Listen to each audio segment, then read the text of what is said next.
Yeah.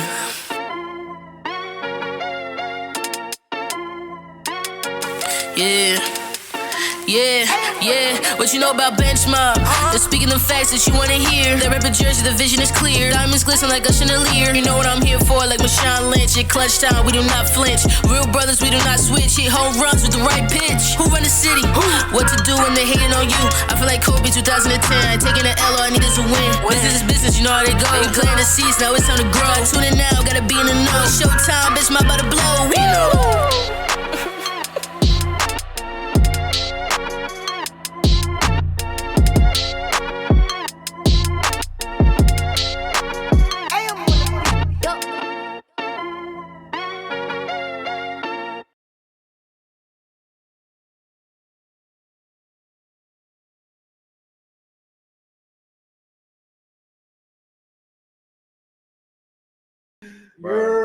Welcome back. It's another episode of the Bench Mob Podcast. We are back live in person. We here today. We got, of course, the full squad here. Miles, smooth operator, Davenport. How you doing tonight? I'm doing good. I'm glad that people will see me this episode. I know y'all was complaining, right? In the comments. Of course, we also have CJ Moneybags pulled up with the Ray-Bans in the building tonight. How you doing tonight? I'm doing good, man. We got these shots in earlier with my boy Taywan, so shout out to Taywan. But it's gonna be a good night. And of course, we couldn't have a show without Greg, Mr. Hot Takes, Debate Your Mother, Giants are in the building. Sinsmere, how you doing tonight? I'm here, bro. We're in the building. Lakers came through and got a big dub. Bron was amazing. I always jump into the sports right away, man. I'm good, man. I'm happy to be here, bro. Happy to be here. Speaking of happy to be here, we typically we joke around. We have a lot of fun on the show. We talk, sports and pop culture, but this is Mental Health Awareness Month, and we would be remiss if we did not talk about it at all or have a discussion, especially for us as Black men and in the Black community, how important mental health is and how vital it is. And complete sidebar, when y'all hear this, if y'all hear anything in the background, that's the air conditioner. We was not doing the show like we was back in Selma in 1856. So y'all hear anything in the background, that's the AC. But back to what I was saying. What do y'all do to maintain your mental health? Like, 1 in 5 adults experience mental illness. You got everything from anxiety disorders to the panic attacks. It's not just like some people think, oh, you're going crazy. And if you have mental illness, you're not going crazy. I just want y'all to know that you're not going crazy. It's okay. It's more so how you learn to deal with it, manage it, and cope with it. But what do y'all do to maintain your mental health? First of all, I just want to say that I'm happy that we're talking about this conversation because this is a conversation that needs to be had, and I think we can all agree on that. The biggest thing for me that I do is I read the Bible. Philippians chapter 4, verse 6, don't be anxious about anything, but with prayer and petition, with thanksgiving, present your request to God, right? Mm-hmm. And that's so real. When you're feeling anxiety and you're feeling overwhelmed and all that emotion, it's easy to be consumed by that. And we allow it to us to, as Black men and just in general as people, we allow that anxiety to consume us and take over how we feel, right? But when you pray and you let that go, I mean, for me, this is just for me. I'm a religious guy. I talk to God and I feel better after because I know He's never going to let me down, right? So for me, it's listening to the Bible, it's reading the Bible, listening to gospel music. I listen to gospel music on my way to work just to start my day off right and ease my spirit and calm me down. But I also think it's important to have someone in your life that you can talk to, right? That someone that can just listen to you. And for me, that person, I have a few people like that. I have a homeboy that keeps me in good spirits, right? He's got his stuff together, so I know I can talk to him about anything, and he gonna keep it real with me and just let me vent if I need to vent. I got my mom, who says I'm a hypochondriac. So every time, I'm feeling some type of way, she'll be like, boy, stop, you fine. Mm-hmm. So, that's really what it is like, you just need to relax. You need to have someone that you can tap in with and just be real with yourself. Like, if you feeling some type of way, like, take that time for yourself to get your mental right, because that's so important. Yeah, that's a major key. Like I was reading up on statistics on it, specifically in the Black community, how a lot of us actually realize it was like 18 to 20% of people actually realize they have mental health that they need to be checked out, but we don't have either the resources or it's so taboo in our community to get help, to talk about it. Like I keep it a stack. I'll let y'all know. Like I've actually gone to therapy and it did wonders. It helped me tremendously. Greg could attest to this for sure. From being younger, I was an angry little boy. I was angry, and I would be very disrespectful. And Greg's been there a couple times. It's been multiple times. If it wasn't for God, I should have got beat up with how I was dealing with my anger, especially in the court. Greg could attest. I used to talk crazy to people. Crazy, bro. Talk spicy. Super spicy. Spicy Undertaker. So, Yeah, like, spicy. I could definitely attest to what Chris is saying. Like for me, it's God keeps me grounded, and then I have my wife, I have family members to talk to, I have people to turn to. I wanted to have this discussion because like how like me and my wife do things. Miles noticed because he was at the wedding and whatnot. Once people we let them in our lives, in our inner circle, y'all family. It's like the mob. Y'all not getting out of this. Like it's family. Like Miles know, and if y'all didn't know, my line always open. It's been plenty of times me and Miles had conversations late after the gym, just talking. And I think that's needed. Like even if you don't feel comfortable going to a therapist, like you said, you talk to your mom. That's like therapy. It's therapy. It's therapy right there. You need to have somebody to talk to. You can't hold it all in and try to figure it out. And like he said, for me, that's what works. God, that shit like that. God is what keeps me grounded, keeps me my peace, keeps me sane. If it wasn't for God, I wouldn't be sane. But Greg, how do you maintain your mental health? Like I hear you all the time talk about how stressful your job can be. You're about to be married soon. That's more on your plate. You have brothers that look up to you. That's more on your plate. You a son, like all that's on your plate. And we're not even talking about being a black man. Just that stuff on your plate. How do you keep your mental health? I've been thinking about this ever since you sent us the topics for the show today. I've been thinking about how I stay sane. I'm more busy now than I ever have been in my entire life between work, between this, between coaching, right there. That's a lot. You know what I'm saying? Like I'm always in the move now. I'm always busy, and I got some stuff in the works with the head coaching position for a high school team too. That we're finalizing everything here real soon. So it's a lot, but I think for me, it's just talking to people, being able to talk to people, whoever that may be, man. I have people I've been fortunate enough to get close to over the last couple of years and months. And then also, obviously my fiance and my brothers and, just my dad, right. Things like that, just kind of bouncing things off different people, just being able to talk to people because you can't communicate. It just swells up in you. I think a big part of mental health is being able to communicate with people because if you can't communicate, I'm the kind of person that I internalize things. So if I get upset about something, I'm not going to say anything. And I'm not really a confrontational dude. So when it gets to a point where it wells up and I explode, that's when it's unhealthy, right? And I've been there before. So I try to have those conversations. Like today at work, I did that. I ain't like the way things were happening at work. Things were going down. I had a bunch of conversations with upper management about the way I've been feeling, right? Like you got to be able to do that. Because if you don't, you get to a point where it manifests itself in different ways and you find yourself on the outskirts. It's too late. You're past that point of being able to be saved, for lack of a better term, and there's no turning back. So I try to handle everything that way, just being able to communicate with people, talk to people the best way I can, and also talk to God too. Like he said, like Chris said, like I know Tone, that's big for you too, and everything. And I know it's big for a lot of people, but for me, it's just like I gotta stay in touch with God. I drive with a Bible on the side door of my car. Like I don't play with this kind of stuff, man. So like that too, just being in touch with like who I am and just doing things also to remember, like doing things that bring me back to that sense of myself too, like getting out there and hooping and I can hoop, right? Like for me, that's therapy. Whether I shoot well, whether I don't shoot well, whether I just go out there and just talk some, yeah, like that's good. Like that, I need that, music, whatever I'm feeling, I'm listening to music too. Like at the end of the day type, like on the way home, listening to other podcasts too. I listen to a bunch of different podcasts. I found a good one of the day too, bro. I'm gonna send it in the chat. But like I listen to I support other podcasts too, just because I need to hear someone else's voice. I gotta unwind. Like I like to almost allow my mind to travel when I go on long drives and just think about my day, just think and unwind and think about everything that's happened. Right? Like I had to collect myself. So I owe myself that right now. Right? I came straight from work.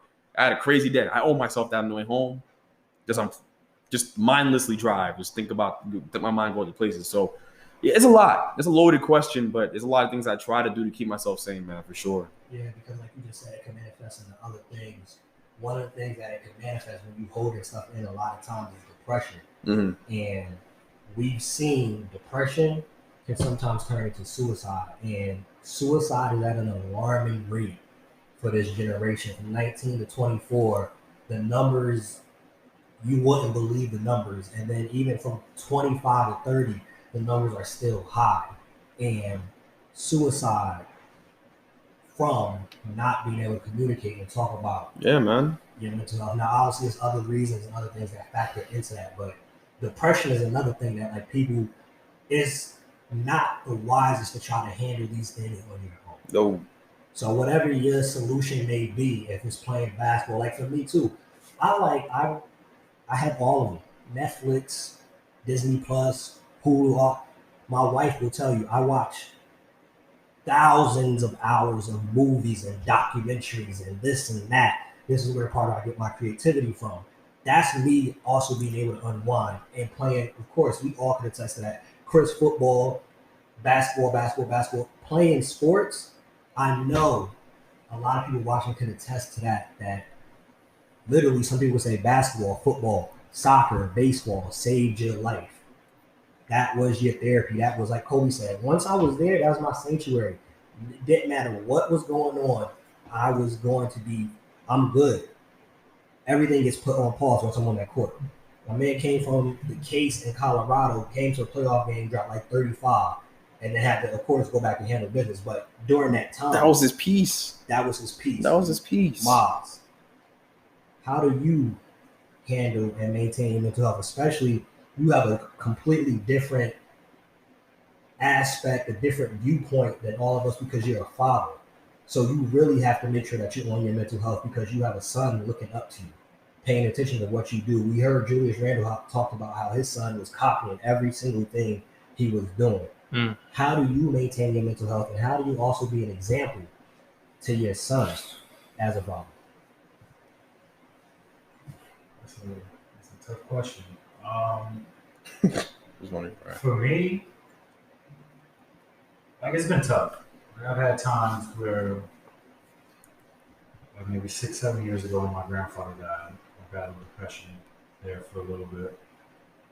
Then last year came around, everything with COVID, losing family members, all that stuff just brings you back into that mode where it's like, for me, sometimes I get so down that I don't talk to anybody. I don't talk to my friends. I don't talk to my family. And like the only thing that gives me peace is my son, which like he's the greatest blessing that I have in my life. And shoot, I don't know if he wasn't here, what would happen otherwise, because I know that I have to be strong. Sometimes I have to put on a facade or a face for him, where I'm not showing him exactly how I'm feeling, because I got to be in dad mode all the time. But it's tough. It can be tough, especially if you don't reach out to friends or you don't talk to the people. Like other people notice when you're not yourself. That's the main thing. Like my friends can notice, my sisters can notice. They'll always hit me up like, "Oh, are you okay? What's going on?" And I appreciate that from them because I don't know what it would be like if I didn't have those people always checking on me and making sure like I'm okay, because I have battled through this for years now. So, what was the other question? It's just like on the aspect of being an example for your son, being that you're a father. to be an example, just getting him to just hammering in early to make sure that he does the right thing at all times. Like I'm always preaching like manners, like when you're out with people, don't be rude. Unless you have to, like, of course. But most of the time, Unless you have to check somebody. yeah, unless you have to check somebody, but don't be rude because you weren't raised that way. Just like all of us here, it's funny when you become a father, you start to see it's almost like deja vu because it's like, where did I learn this from? It's like it's been ingrained in you by your parents, and you pass it down to your kids, and they'll hopefully pass it down to their kids. So it's just a constant. It's just a constant thing that you have to work at. Like nobody's perfect, and I'm not a perfect father, but I try to be the best that I can, and just showing him the right way is the best start that I can do and become what he needs from me. So unless you said that was key there, you said it was ingrained in you, like naturally you see, all right, now I have a child and I'm doing the same things. That makes me think about the scripture that says, train up a child in the way they should go, so when they grow old, they won't depart from it. So if you're doing it the right way, like you feel me, like that's such a key of, as you said, starting off early, training him like, all right, this is what's right. This is what you don't do. This is how you act in public, manners, things of that nature. Is so important in doing that. And of course, like I said though, we have goals, we have things in mind for the podcast and where we want to go. But the more important thing that for me, like I had this idea 2-3 years ago of trying to do a sports pop culture podcast with people that were more than just, all right, we came and talked about the show and then that's it. I'm trying to build, and I feel little by little we're getting to that point where it's family. I don't do business with just, I just do business with somebody just to get it done. Right. Which is why Miles could attest, we've been through a couple of different co-hosts. Because it's like, all right, it got to be, no disrespect, the last person we had on knew what he was talking about, but the other aspects wasn't there. And I'll say this, and we could, transition to the rest of the show. I just want y'all to know, if y'all ever need to talk, if y'all ever need to communicate your things out, whatever it may be, my line is always open. I always keep y'all in prayer on my prayer list. So I don't want it to ever be like, all right, we can only talk in the group chat, even if it's in the group chat, even if it's not me specifically. I just want to reach out like, yo, I need prayer, I need something. I don't want it to ever be like, all right, we're only talking about, you saw LeBron, because at the end of the day, that really don't matter. Like at the end of the big picture, that really don't matter. What matters is how y'all doing mentally, how y'all doing emotionally, and how y'all doing spiritually. Those are the main things that matter in this grand scheme of things of this thing we call life. And if none of that is working, this ain't gonna work anyhow. If y'all not good mentally, emotionally, spiritually, this ain't working anyhow. Y'all not gonna be here. Y'all not gonna be able to really engage in conversation and give good takes, because at some point, as you said, we going to see you off. Nothing wrong, bro. Real. I'll stop the whole show. We ain't gotta do the show. You good, especially where everybody's at in their life. Father, 2 people about to get married. I'm married. These are big life things that can weigh on you heavy. Yeah, man. And that's more important than any sports, any game, anything that we talk about on this show. That's what's most important. But we could transition now. Hopefully, if anybody is watching this, y'all need anything, turn to somebody. Get the help that's needed. You're not a coward. You're not a wuss. You're not anything like that. If you need help, if you communicate, real men actually talk. Real men, they cry.